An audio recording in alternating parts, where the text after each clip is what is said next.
Olá, gente, este é o seu programa Rema, aqui pela TV Evangelizar, uma palavra inspiradora, uma palavra orientadora. E cada vez que nos encontramos aqui neste mesmo horário, também no canal Padre Joãozinho no YouTube, nós convidamos uma pessoa que tem uma palavra. E hoje convidamos Eva Gislane Barbosa, que escolheu como palavra inspiradora Ano Vocacional. Tudo bem, Eva? Tudo bem. E você vem da onde? Estamos gravando aqui em Curitiba, Isso. na ESIC, essa unidade de colégio e faculdade da Congregação dos Padres do Sagrado Coração de Jesus, que eu tenho a alegria de presidir na sua Associação Deuniana Brasil Meridional, ADBM. Então eu estou em casa, né? Mas em Curitiba você também está em casa. Você é daqui? Sim, sou aqui de Curitiba. É natural daqui? Natural, nasci aqui. Bicho do Paraná. Bicho do Paraná. Moro aqui na região também, por acaso. Aqui? Sim, e participei da festa aqui da Santa Rita, que eu tenho devoção. Você é paroquiana de Santa Rita de Cássia? Não, sou paroquiana do Bom Jesus dos Perdões, lá na Praça Rui Barbosa, os franciscanos. Ah, são franciscanos, né? Sim. Não é dali que vem o Colégio Bom Jesus? Isso mesmo, a FAI, né? A FAI. Nós fazemos um trabalho de alimentação dos moradores de rua, né? Um café solidário. Você é todos agente os pastoral, dias. então? Sim, também. Tem o nome da primeira imaculada da história, você sabia? Pois é. Que Eva foi imaculada? Não sabia. Olha, estou ensinando uma coisa para Eva. Todo mundo acha que Maria é a primeira imaculada. Sim, eu acho isso. Mas a Eva, ela foi criada sem pecado original. Verdade. Adão também. Verdade, olha aí. Só que ela pecou, né? Sim, houve E aí Santo Irineu diz que o nó da desobediência de Eva foi desfeito pela obediência de Maria. De Maria, Eva, pois não. Aliás, é interessante que o seu nome, né? Eva, ao contrário, é ave. Bonito isso, né? Bonito, né? Isso eu já tinha observado, que é a saudação do anjo, né? para Nossa Senhora. Eva e aí ave. Muito bonito isso aí. Mas que aliás não é ave, é avé. Avé. Né? Avé. Em Portugal eles corrigem a gente toda hora. Quando a gente reza Ave Maria, diz, não é ave, padre, não é passarinho. Seu padre, isto não é um passarinho, isto é uma saudação. É Ave Maria, cheia de graça. Tá bom. Aprendi. E você é casada, solteira, viúva? Eu sou solteira. Assim, desde... E agente pastoral? E agente pastoral, sim. Agente de pastoral. Há 15 anos eu ajudo a Arquidiocese na formação de catequistas, né? Ah, você é formadora de catequistas. Sim, eu ajudo na formação. E 7 então anos na Bom Jesus, eu ajudo na pastoral do batismo. Aí, o que isso tem? Pastoral do batismo, que é uma forma de catequese. Sim, também. Ela estava ligada. Da iniciação à vida cristã. Iniciação à vida cristã. Documento 107, né? 107, daí tem o 105 depois, e tem vários documentos. Isso, E me fala, por que você escolheu, já que você trabalha no batismo, e trabalha na catequese, você escolheu como tema rema, são 3 coisas muito parecidas, diferentes, mas parecidas. Tema, lema, mas principalmente seu rema, ano vocacional. Por causa da doação, né? A vida nossa é uma doação. E se nós não entendermos a nossa vocação, que é doação, que é uma vida de doação, a gente não consegue seguir. Ano você está vocacional. integrada na pastoral vocacional aqui na... Não estou. Eu só observo. Porque então eu foi coloco por interesse e não por integração, por articulação. Sim. Não é que você é da pastoral do vocacional. Não. Eu aponto o caminho para algumas pessoas, né? Olha, tem a pastoral vocacional, que eu acho que você pode estar contribuindo, ajudando, né? Como assim? Quando você observa uma pessoa que ela tem uns dons para atuar, para doação na igreja, para captar pessoas, para encontrar pessoas, né? Então, isso é uma pastoral vocacional, né? Pois é, então, você veja. Aliás, parece que a gente às vezes pensa assim, pastoral vocacional, é chamar meninos para serem padres, meninas para serem religiosos. Mas tem também a vocação de catequista. Sim, você tem uma vocação de catequista. Né? Os leigos. Eu sempre falo que leigos e leigas têm os braços onde o religioso não consegue alcançar. Né? Porque às vezes os religiosos, né, e tanto o clero, eles não conseguem atingir espaços onde os leigos conseguem. Então eu falo que é muito importante. Por isso que o ano vocacional é para que o leigo também entenda a importância da sua vocação, né, na igreja, no seu trabalho. O lema, né? Corações ardentes, pés na missão. Pés na missão. é de Lucas, não é? Capítulo 24, versículos 32 a 33. Discípulos de Emaús. Sim. Você chegou a beber desse lema? Como que foi? Sim, eu costumo sempre... Discípulos de Emaús é uma referência, tanto para catequese também, né? Por causa dos murmúrios no caminho, não conseguiam entender o que estava acontecendo, a aproximação do mestre, né? E essa forma como que eles foram tentando entender o que o mestre estava colocando, eles não sabiam que era Jesus, né? Mas mesmo assim Jesus permaneceu com eles. Aí eles começam a observar que alguma coisa tinha diferente naquela pessoa. E a partir do pão, né, que ele começa a fazer o gesto, né, da partilha, eles... é o nosso mestre. Então, eles conseguem entender o sentido da missão. E daí tomam coragem de voltar, né? Porque eles estavam com medo, eles saíram fugidos do momento. E, às vezes, a gente observa que as pessoas fogem da missão, né? Tem receio, fogem da vocação, fogem de medo, né? Do que vai enfrentar. Aí, Jesus sempre vai e se revela, resgatando essas pessoas, né? Pelo jeito, você gosta muito do texto de Emaús, né? Gosto, sou apaixonada pelo tema de Emaús. Você já deu alguma palestra, alguma formação baseada no texto de Emaús para catequistas? Eu sempre uso esse tema para os catequistas, principalmente por causa que as pessoas não entendem, que elas saem de lá e Jesus se aproxima e pergunta: o que está acontecendo? Né? Por que estão murmurando aí? Né? Uhum. Aí, então, normalmente, quando as crianças, os jovens, os adultos se aproximam da catequese, eles não entendem, muitas vezes ficam questionando a igreja. Por que todo sábado? Por que todo domingo na missa? Por que eu tenho que vir aqui? Né? Então, coração ardente. Então, não estava nosso coração ardente quando ele nos falava pelo caminho e falava sobre as Escrituras, e os pés no caminho. Então, são discípulos com o coração pegando fogo e missionários. Quer dizer, caminhando para algum lugar. Mas sabe, Eva, eu tenho a impressão de que quando Lucas escreve o texto de discípulos de Emaús, fechando o seu evangelho, o primeiro evangelho, porque o segundo é os Atos dos Apóstolos. É como uma dobradiça, né? Alguns falam de díptico. Do lado de lá, os Atos do Espírito e aqui os Atos de Jesus, né? A vida da igreja que começa com Pentecostes, a vida com Jesus, que diz: o Espírito do Senhor está sobre mim e me mandou anunciar o evangelho e proclamar a boa nova aos pobres. No capítulo 1, nós temos Maria, o encontro com Gabriel, metáfora do céu, o encontro com Isabel, metáfora da terra. E no último, o encontro dos discípulos com Jesus. E eu ainda vou escrever um livro sobre isso.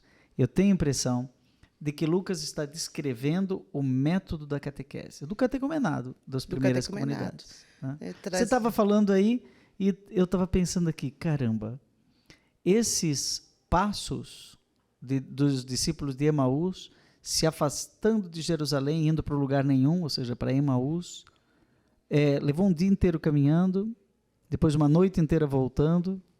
Eles voltaram às pressas. Sim, né? Voltaram de madrugada. E é interessante que eles não ficaram lá, vamos arrumar a casa e vamos amanhã. No texto não mostra isso, mostra que já a partir disso eles já saíram, se retornaram. Você é catequista desde quando? É ruim perguntar a idade. Não, eu tô fazendo um cálculo aqui, mais ou menos, né? Eu quero saber se você morava aqui já quando eu estudava aqui nesse lugar. Eu faz 25 anos que eu sou catequista. 25 anos que você é catequista. 25 Comecei anos. como auxiliar de catequista, né? Não, mas então você é catequista desde 1998? Sim, isso mesmo. E está fazendo teologia com o padre Marcial Massaneira, é verdade? Sim, estou fazendo na PUC do Paraná? Doutorado agora, primeiro ano. Peraí, calma, vamos prestar atenção. Não. Que mas isso, está fazendo teologia? Você já fez teologia? Sim, já fiz. Então você foi aluna do Clodovis Boff? Fui. Fantástico. Tanto que tenho... Agora escreveu um livrinho que ele fala a crise na igreja e a teologia da libertação. Sim. Atenção, Clodovis, estamos de olho em você. Sim, isso. Ele é fantástico. Você já leu ou não leu? Né, não cheguei ainda. Leia. Estamos esperando que o meu orientador dê folga. O padre Marcial é severo? Não, ele é bonzinho. Ele é bonzinho? Ele é bonzinho. Quem vê cara não vê coração. Ele é legal, mas não é bonzinho não, ele é exigente. O professor Qual que é o Clóvis seu... Boff, né, ele colocou uma frase que eu gosto muito, eu cito muito quando eu vou nas formações, que ele fala assim, que só pode iluminar quem tem luz e só pode aquecer quem tem calor. Então, ele falou isso em aula e eu aquilo carrego para a vida. Nossa, anotei no coração. Aquela coisa dos discípulos de Emaús, né? Corações ardentes. Isso, corações ardentes. Ô, Eva, mas você fez o mestrado na PUC, Sim, então? fiz. Uhum. E qual foi o tema da dissertação? Espiritualidade e saúde. Por quê? Porque eu queria mostrar, né, no meio científico, o quanto é importante você ter uma espiritualidade. Mas você tem alguma coisa com a área da saúde? No sentido só na pesquisa mesmo. Daí eu faço a ponte de bioética. Então, eu estudo... Mas sua graduação, antes de fazer a graduação em teologia, porque você fez graduação em teologia na PUC. Sim, não tinha nada a ver com saúde.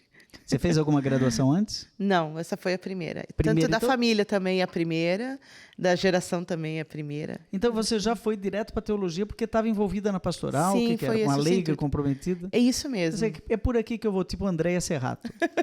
É? Tipo isso. Ela é sua professora também? Sim, também. É muito querida. Muito querida. Ela é da Associação Brasileira de Mariologia. Sim, ela é fantástica. Nós somos amigas, nós também participo da comunidade CVX, né? Eu faço parte de uma pré-comunidade, comunidade cristã, né? Comunidade de vida cristã, que são os inancianos, né? São comunidades leigas inancianos. E a gente chama CVX. Mas é Santo Inácio de Loyola? Sim. Você é uma inanciana. Sim, vamos ter conversa para 3 blocos e ainda um pouco mais.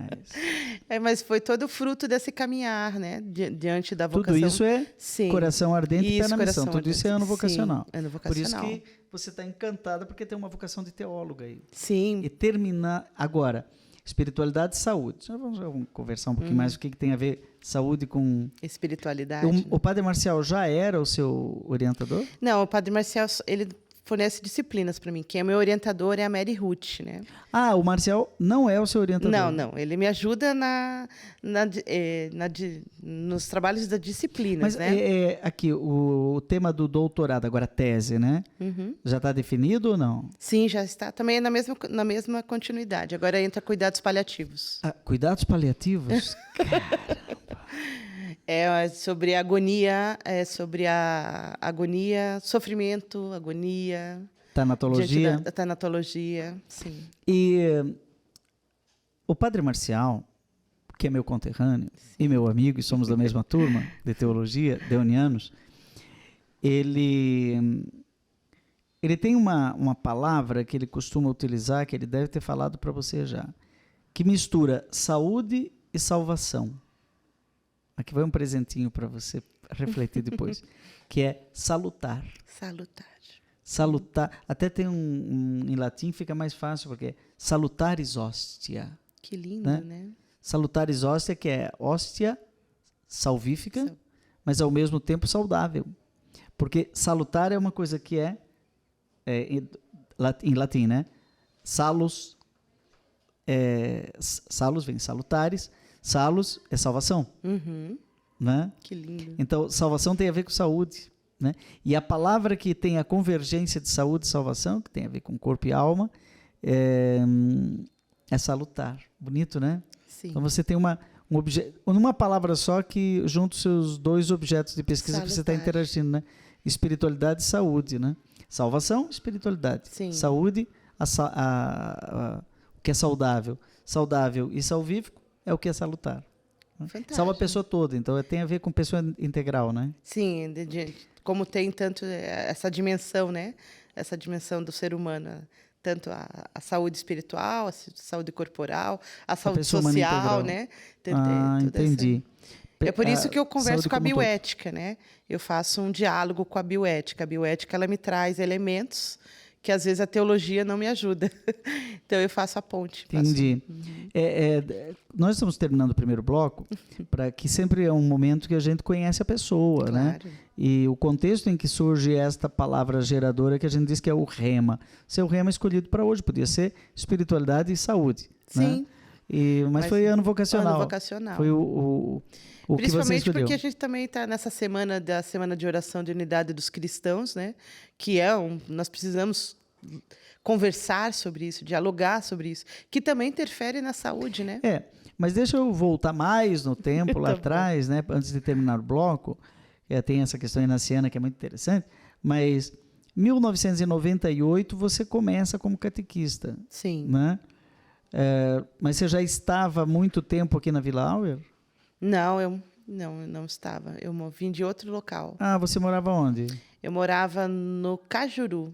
Ah, mas em Curitiba? Sim, eu sempre fui curitibana. Nasci aqui. Né? Você estava aqui em 1980? Estava.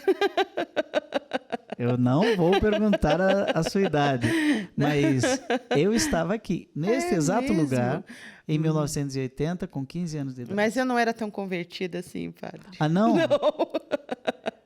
Não era você tão já foi mais convertida assim. sapeca? Sim. Muito bem, não vamos falar sobre águas passadas, que elas não movem moinhos. Mas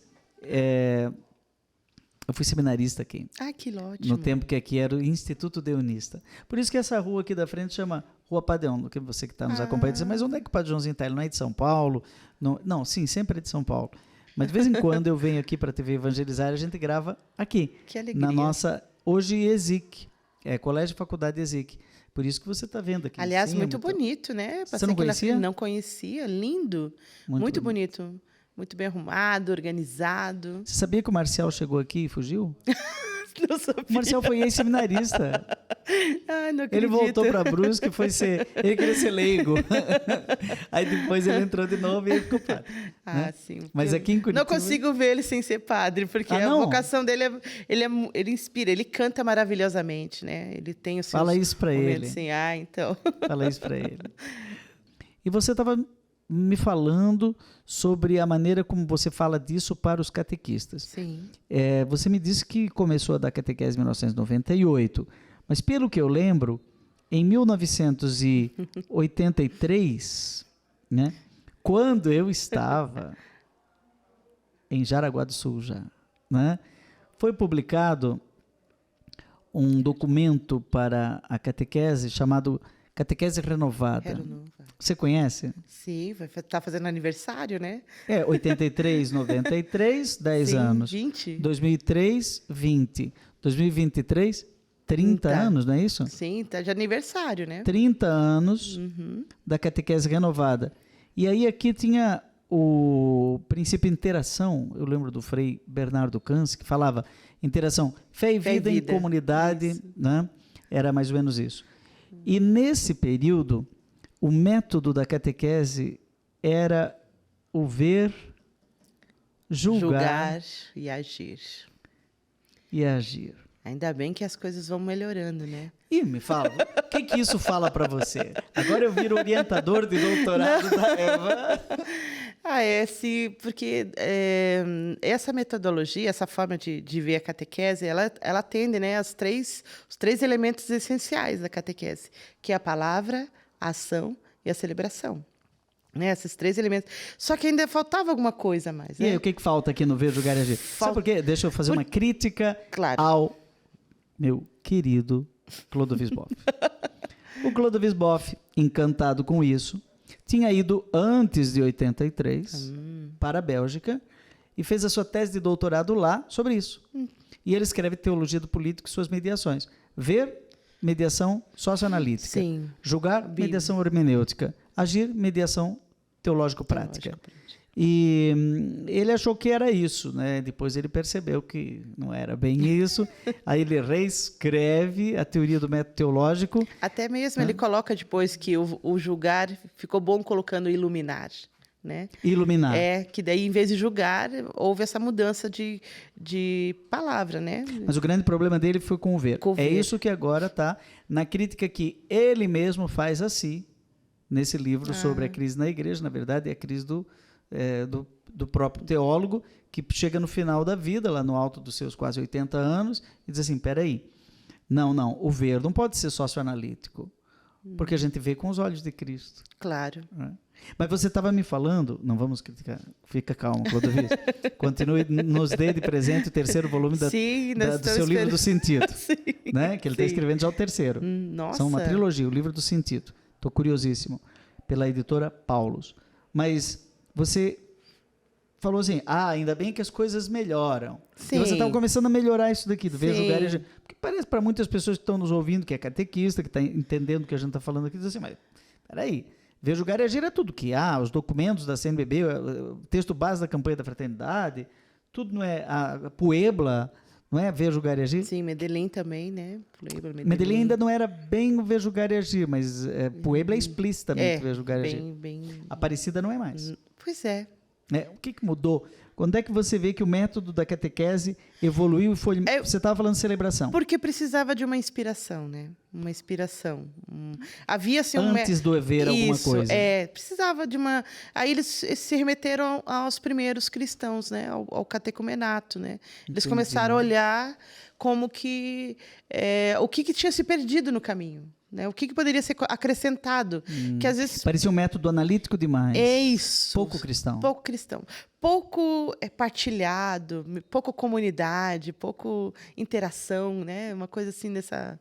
Precisava aumentar um braço a mais. Estava precisando de alguma coisa para poder puxar. E o que você acrescentaria no Ver, Julgar e Agir, então?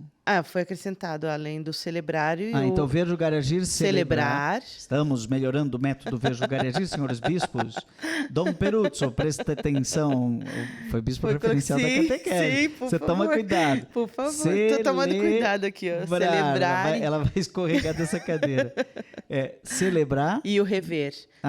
Rever. Ela é muito esperta, Eva.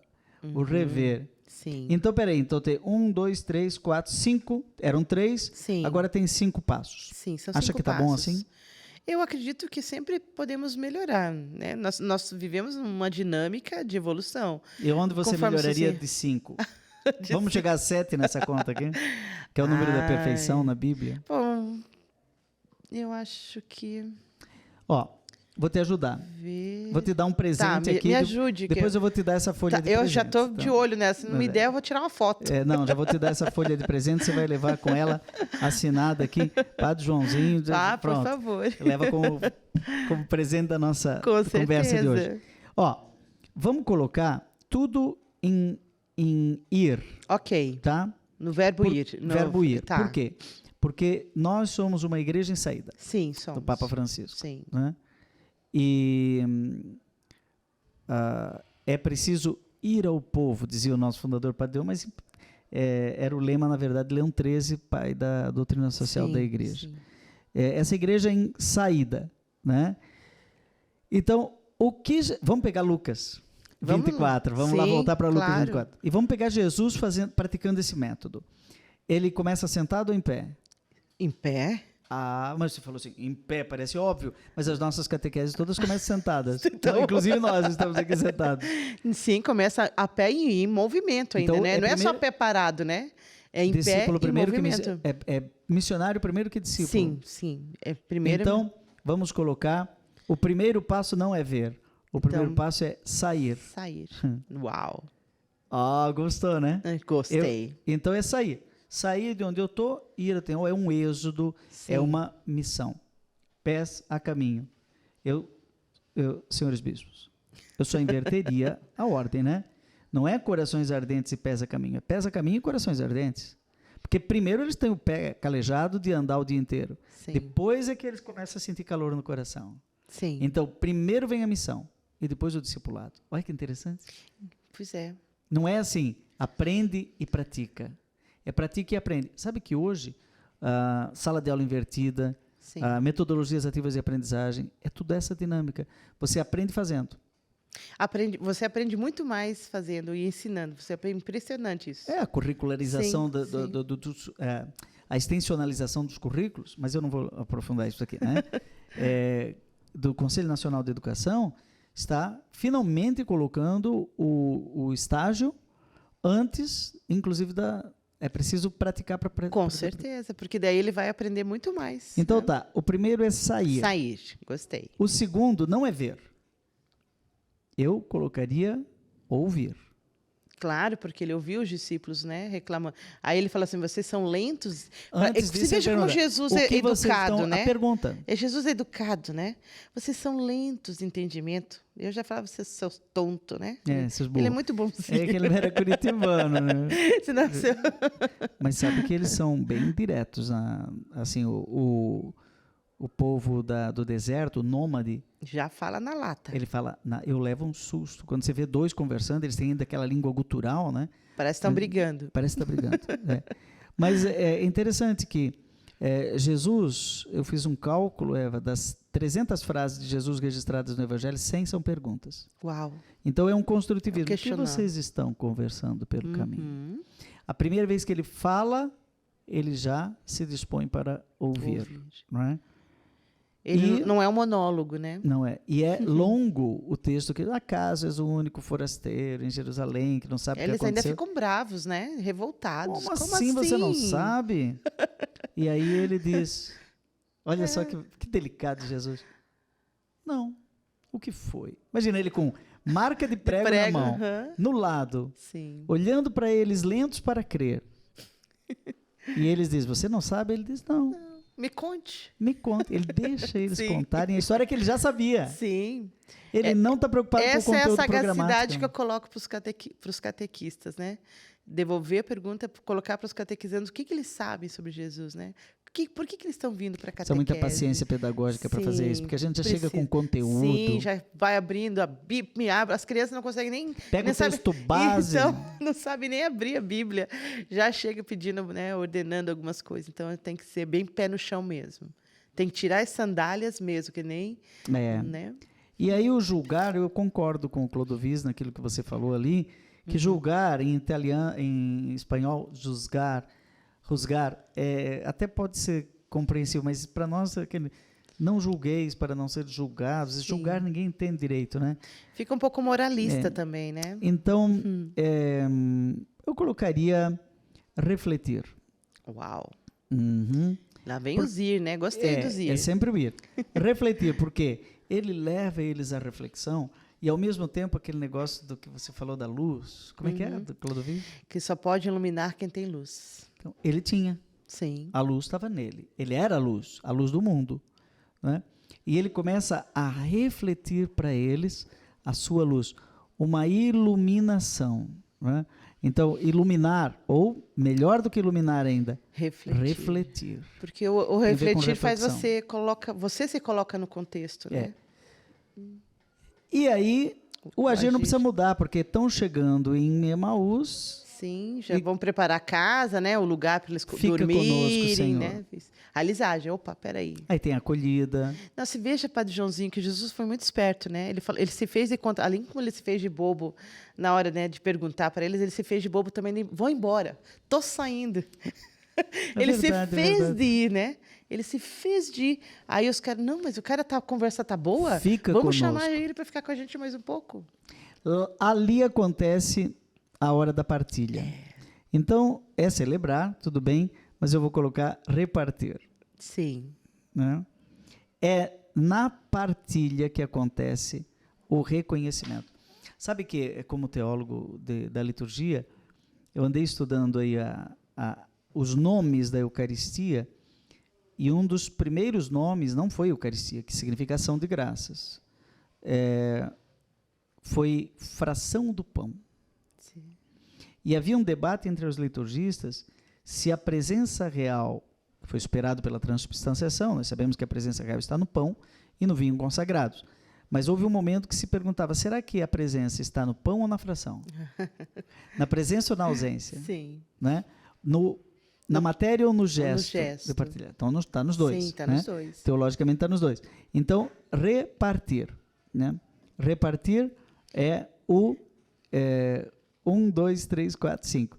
Agora, como que... perguntinha, está virando orientação de doutorado. Ai. Como é que você colocaria o rever que você acrescentou aí? Será que está na história dos discípulos de Emaús? Claro, eles voltaram, né? Eles fizeram uma análise, né? Mas antes de voltar? Eles sentiram no coração, né? Agora deixa eu perguntar. Sentiram, então. O que Santo Inácio de Loyola e uma inaciana chamaria o rever? Não é a avaliação, que bom, que ruim, Sim, que tal. Não é essa avaliação. Como é que foi o caminho? Foi muito bom, o caminho tinha muitas pedras, a gente até se machucou. Não foi isso. Não. Eles não fizeram uma avaliação. Atenção, catequista, não é avaliação. Rever é um pouco mais. Sim. É ver o seu posicionamento no caminho. O que eu preciso fazer para mudar? O sínodo das vocações. Sim. O sínodo dos jovens. É o chamado, né? Mas tem uma palavrinha que para Inácio de Loyola e para o jesuíta ele não consegue falar meia hora sem falar essa palavra. Servir. Não. Servir também, mas... Servir e amar é um dos lemas, né? Agora quer ver? Eu quero ver teu olho brilhar. Discernir. Ai, como que eu pude esquecer essa palavra? A gente faz isso toda hora. As regras de discernimento de Santo Inácio de Loyola? Sim. 13 regras na primeira semana dos exercícios espirituais para discernir o bem do mal. Para discernir o bem do mal, isso mesmo. Depois para discernir entre as coisas boas, loucas e as más. Sim. É muita emoção para estar perto do senhor, Padre Joãozinho. Eu acabei... que Santo Inácio não fique com ciúme. Tá. Depois nós vamos voltar no discernir. Não, mas o discernir é isso mesmo. Essa percepção que você tem de você não é avaliar, mas analisar, né? Você rever as suas ações e ver que aquilo está contribuindo, né? O que isso está contribuindo. Esses dias eu vi um vídeo de uma senhorinha muito interessante, que ela no final ela fala assim, ela está com 85 anos, 86 anos, e no vídeo no finalzinho ela fala assim, eu sou feliz porque eu faço os outros felizes. Se Deus quiser me levar embora hoje, eu já vou feliz, porque eu faço os outros felizes. Ai, que lindo. Eu achei lindo isso, que santidade dessa senhora, né? Lá na casinha dela, né? Na mística inaciana, né? Todos os dias, ao final do dia, na oração da noite, nós devemos olhar para trás e perguntar, onde foi que Jesus esteve na minha vida hoje? Não é isso? Sim, isso Outro mesmo. dia eu assisti um videozinho de uma repórter perguntava para o padre Júlio Lancelotti, que eu também entrevistei aqui, fantástico. como foi aquele dia em que o Papa Francisco ligou para ele. Ele conta que tocou o celular, né? E ele atendeu, aí a conversa vai longa, mas aí o Papa faz uma pergunta para ele. Como é seu dia? Nossa. Aí ele diz assim, e ele fez uma pergunta que todo jesuíta faz, um diretor espiritual. Os jesuítas são especialistas em direção espiritual, orientação espiritual. Como foi seu dia? Como tem sido sua vida? E Jesus tem agido na sua vida como discernir. O discernir. E aqui tem o ir também, né? E é fantástico que quando você faz essa caminhada de oração, né, de discernimento, no movimento, nos inancianos, quando a gente participa, porque nós fazemos toda semana encontros, né? A cada 15 dias nós nos encontramos para partilhar as orações, o cotidiano. E daí a gente observa muitas vezes o discernir, encontro palavras para mim no discernir do outro. Ah, que interessante. No discernir do outro. Não estava nosso coração ardendo. Isso. Quando ele nos falava pelo caminho, nos explicava as Escrituras. Agora, temos 6 passos. Sair, ouvir, refletir, agir, repartir, discernir. Vamos para o 7º. É o ir, né? Missão. Mas já foi. Já saiu. Já saiu. O ir... E agora? Eu fiquei, sabe que eu estava pedindo ajuda para os universitários. E não veio? Não veio. Não. Eu vou te dar uma ajuda. Me ajude, Padre Joãozinho, que eu estou assim... Reagir. Capaz. Capaz. Coisa de curitibana. Capaz. Reagir. Por quê? Eles estão sentados, cansados, meditando, barriguinha cheia, já se alimentaram, reconheceram a presença de Jesus, ele desapareceu, Sim. porque agora ele está dentro deles. Sim. Né? Lucas é muito esperto nessa construção. Eles poderiam dizer, agora vamos... Eu estou bem criativo hoje, né, Vini? Vamos dormir. Termina com ir. Vamos dormir. Não foi isso. Ainda bem, né? Eles levantaram, era tudo contra o corpo deles, né? Sim. Tudo contra. E foram de volta. E chegaram lá, falaram, o Senhor está vivo, ele apareceu. Sim, a gente já sabe. Não adianta, nossa, já sabia, a gente devia ter dormido, vindo amanhã. Mas eles não ficaram acomodados lá no não lugar, né? Não era uma utopia, né? Porque a palavra utopia é tão feia, significa utopos, um lugar que não existe. Né? Não é uma utopia mesmo. Foram para o lugar. Interessante que quando eles chegaram lá, quando eles falaram que já sabiam, eles podiam falar, desanimo.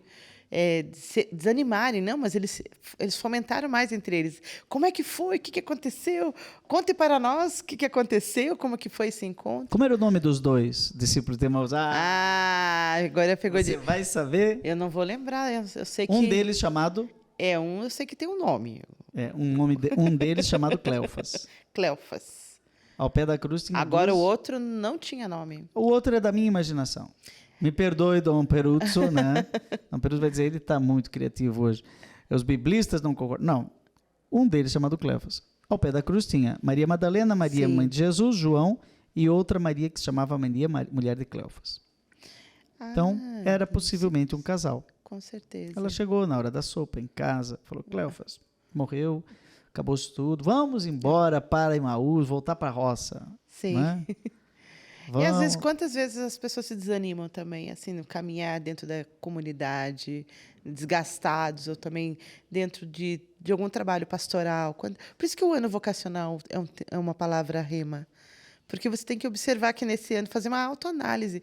É o tal do reagir, né? Do discernir. Talvez, começa com missão, sim. Termina com missão, e no meio tem celebração, sim. tem discipulado, tem catequese. Isso eu não escrevi foram ainda. Muito, mas olha, dá um bom livro. E é impressionante assim que como elas convergem, né? Se eu começar de baixo para cima funciona? Se eu começar de cima para baixo funciona? Claro. É o método circular. É o método circular. Pelo menos eu consigo entender isso, porque o importante está ali no centro, que é o agir, que é o a partilhar, né? Revisar. Verdade, pode começar na celebração, pode começar na catequese, pode começar no discernimento. No discernimento. Né? De qualquer maneira, não escapa do ir.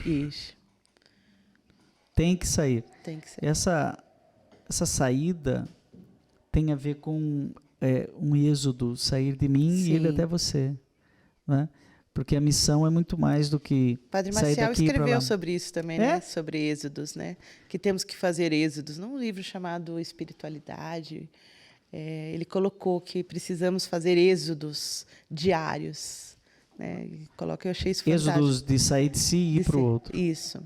Do comodismo, né? Porque às vezes a gente está tão acomodado, às vezes de estar numa pastoral, então mesmo no meu encontro de catequese, não vou mudar nada, tudo que tem de novo não me interessa, né? O Papa Francisco veio com tanta informação, com tanto gás, com tanta coisas, não eram novidades. O que ele trouxe para nós não eram novidades. Já estava né? Desde o Vaticano II, já estava entre nós. Mas nós deixamos, nós éramos acomodados, né? Vamos deixar assim. É aquela mãe de coração aberto que ele fala na Evangelii Gaudium, né? Uhum. Que sai de si para ir em direção àquele que ficou caído na beira do caminho.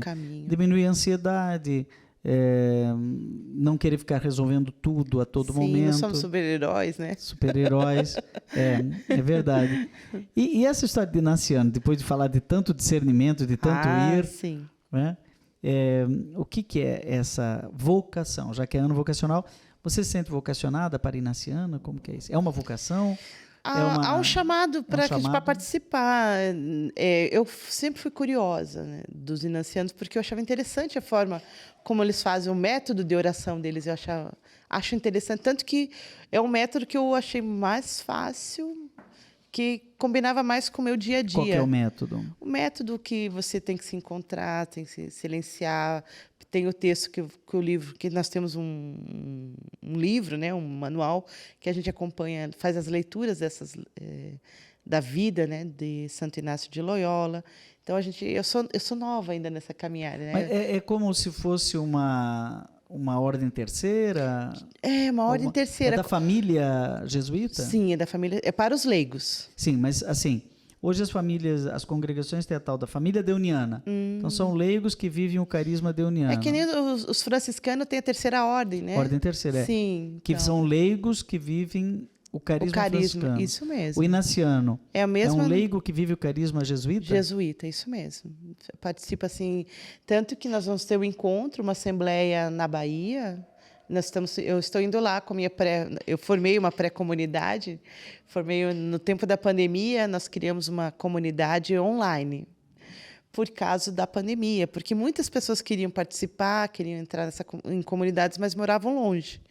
Então, é a primeira comunidade online, né? Estou levando essa novidade para lá, nesse carisma inanciano. Para eles também ele é totalmente novo, porque para eles o importante é o encontro, o momento, né, de estar junto com o outro. Então, para eles Muito é novidade. Interessante.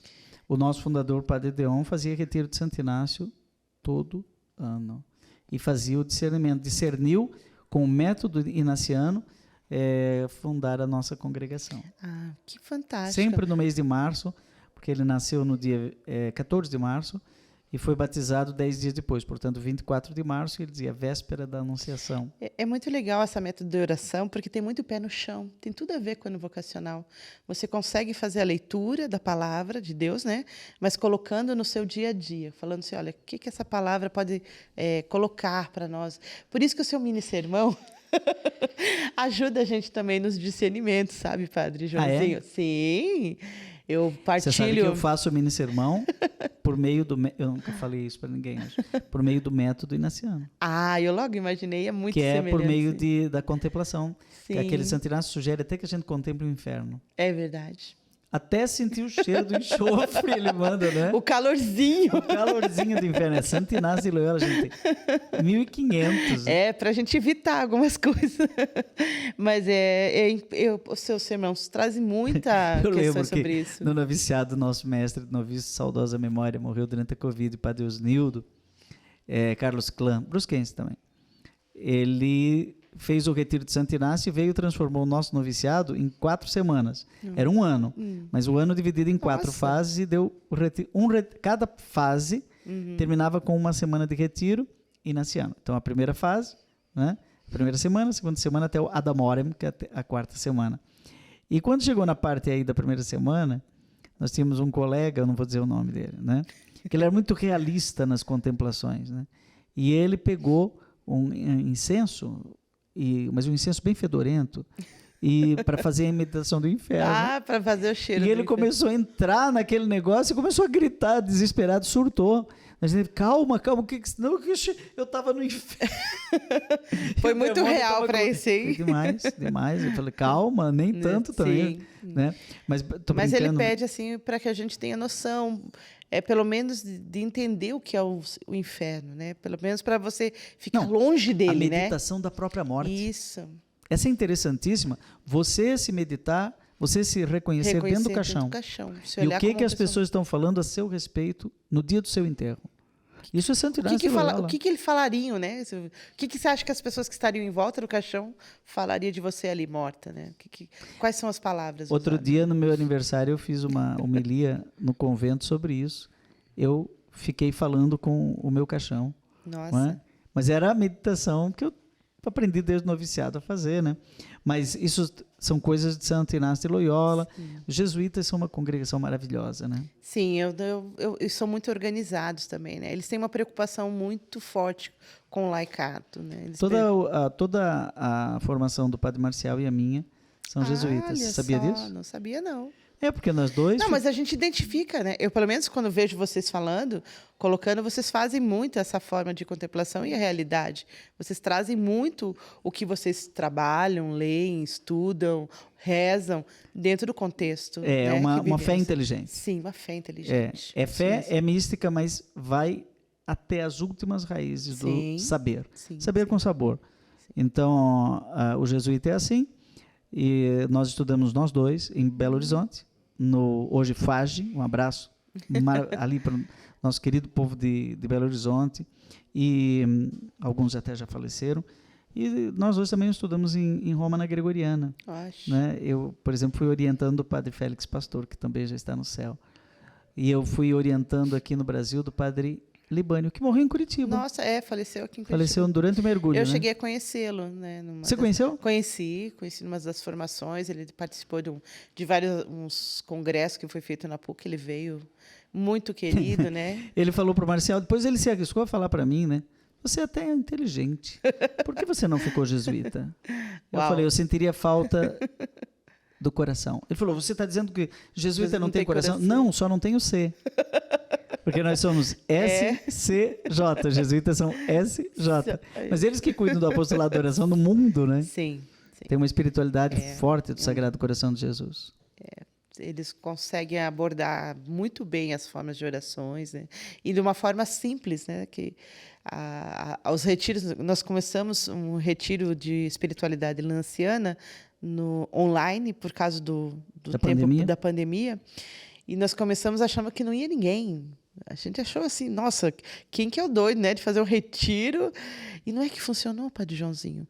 Nós tivemos uma inscrição, na primeira vez nós tivemos mais de 300 inscrições, sendo online. Deu muito trabalho, porque você tinha que ajudar eles, orientar eles como rezar, quando que mandava os textos, né? A hora da partilha dá muito trabalho. A importância do silêncio. A importância do silêncio. Buscar um espaço. Isso. Eles são rigorosos. Buscar o espaço de encontro do silêncio. Sabe o que eu gosto no retiro de Santo Inácio, o retiro inaciano?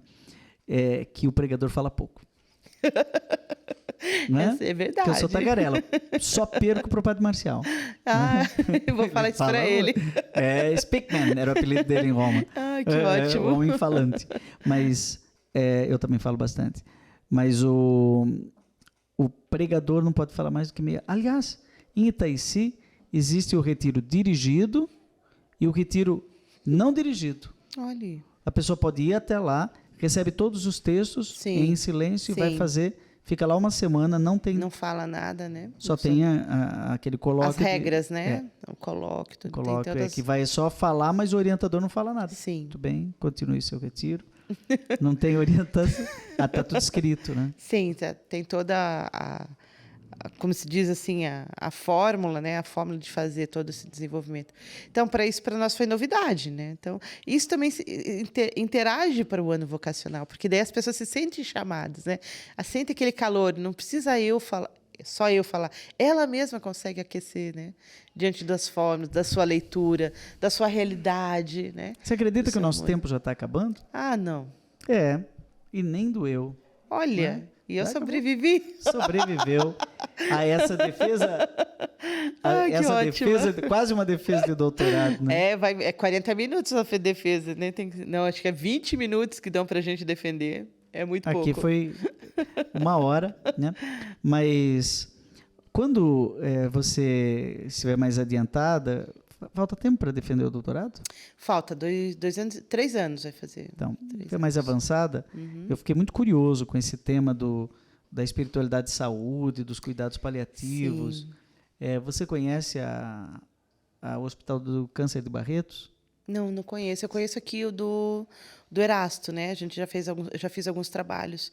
Lá eles têm uma unidade, que é a unidade São Judas Tadeu, de cuidados paliativos, né? Já acompanhei, e eu estou indo para lá agora. Mesmo? E sempre visito a unidade São Judas Tadeu de cuidados paliativos. Eu vou estar para o lado de Minas Gerais, eu acho que agora em julho. Não, é interior de São Paulo. Interior de São Paulo. Barretos. Vamos ver se é pertinho, dá para conhecer. Dá para conhecer, uma sugestão para você. E aí, a questão da pessoa na sua inteireza, né? Tem tudo a ver com espiritualidade e saúde, né? Sim. E conversa com o Padre Marcial sobre essa questão do salutar. Salutar, com certeza. Você vai gostar. Qual é a perspectiva, nesse 1 minuto final seu, a perspectiva da Eva depois de terminar o doutorado? O que você vai fazer com isso? Alguém está perguntando lá, eu estou sentindo aqui na minha orelha, né? O ouvir, né? Mas vai fazer o quê? Vai ter uma profissão, salário? Dá para sobreviver de teologia, dar aula? Você dá aula, faz alguma coisa ou não? Então, eu sou chamada tanto que esse final de semana eu estou indo para Toledo para dar uma aula, né? No final de semana sobre... Mas não é uma questão de sobreviver, não é uma questão de dinheiro, não é uma questão de monetária. É lógico que é importante. Não estou dizendo que não seja. Tem a questão da saúde. Sim, não esqueça. Saúde financeira também. É importante. Tá. Mas sempre tem algo mais que nos motiva. Pelo menos é a minha questão. Eu confio muito na providência divina, não sei, Padre Joãozinho, se eu sou louca. Às vezes algumas pessoas falam. Tem uma que irmãzinha aqui que é da Beneditina da Divina Providência, irmã Elizabeth. Eu vou conhecer ela então. Ela veio aqui e falou de Divina Providência, Providência no primeiro bloco, no segundo eu descobri que ela é econômica e que ela sabe tudo de contabilidade. Entendi. Não, mas eu digo na providência de nos dar sabedoria para entender as coisas, né? Para buscar as coisas. Então tem aquela palavra de Santo Inácio, ora et labore. Não, isso é São Bento. Também, começou com São Bento, daí o Santo Inácio deu uma melhorada. Ele usou também. Mas é São Bento que fala, ora et labore, é isso mesmo, São Bento. Que é orar como se tudo dependesse de Deus e trabalhar como se tudo dependesse de você. Isso já é Santo Agostinho. Então, tá desde o início da Patrícia que está lá. Então, eles vão se utilizando, né? Acho que é dessas formas, assim, né? Dessa forma de... Espiritualidade e saúde tem tudo a ver com isso. Corpo e alma, pessoa da pessoa integral. Então, fica rica, eu sei que eu não vou ficar não, Padre Joãozinho. Eu consigo pagar minhas contas, graças a Deus, né? Estamos caminhando. Mas eu sempre busco levar uma palavra, fazer a missão mesmo. Fazer com que as pessoas... aqueça o coração, né? Então está aí uma aluna, né, do Padre Marcial que fala bem, né? Eva, convide a Eva para ir falar de catequese. Agora você tem aqui, ó. Ai, me dá minha 7 colinha. passos do caminho de Emaús presente para você. Não vou devolver. 7 passos de Jesus no caminho de Emaús. E o livro pode me chamar para fazer um capítulo lá sobre... Boa ideia. Padre Mazzotti, está aí, a sua experiência de Deus já está pronta para começar e nós voltamos semana que vem com mais um pouquinho do programa Rema. Obrigado, Eva. Deus abençoe você e toda a sua família. Obrigada a todos. Até lá. Até mais. Obrigada.